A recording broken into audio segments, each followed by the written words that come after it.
अस्सलाम वालेकुम। चढ़ते पंजाब लहिंदे पंजाब पप्पू पिजन क्लब वालों अस्सलाम वालेकुम। सर गल है कि दो कबूतरों का तुहानूं शौक कराने जेड़े 2023 च उड्डे आ हुण नवें सर कीते आ। जिस मेरे वीर भरा समझ आ जान वो जनाब साडे नाल राबता कर लो। पूरा पाकिस्तान घर गो जेड़े शहर च कहोगे उत्थे उस शहर च पहुँच जाएंगे। आ कबूतर चेक करो। लो जनाब आ कबूतर का शौक करो जी। काली अख पीले पीले डोरे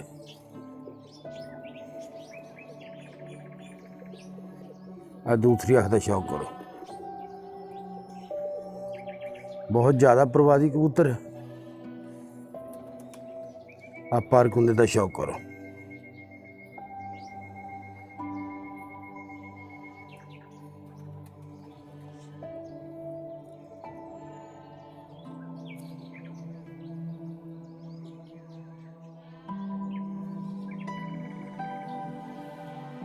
जनाब बंद पुछल सख्त वजूद लम्मी हड्डी का कबूतर है तो बड़ी लम्मी परवाज है कबूतर की। आ चेक करो जो 2023 उड्डा है।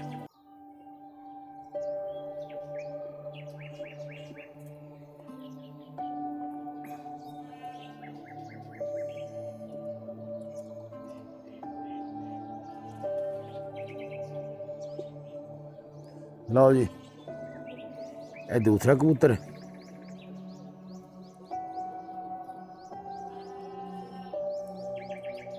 चेक करो जनाब ये टीरा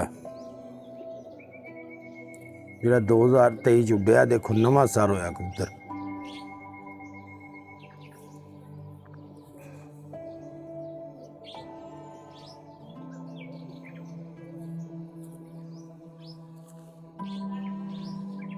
सख्त वजूद बंद जोड़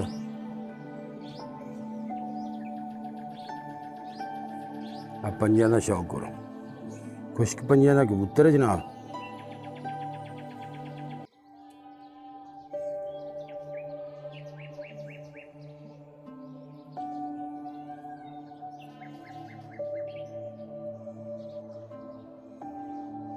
लो जनाब आ चेक करो।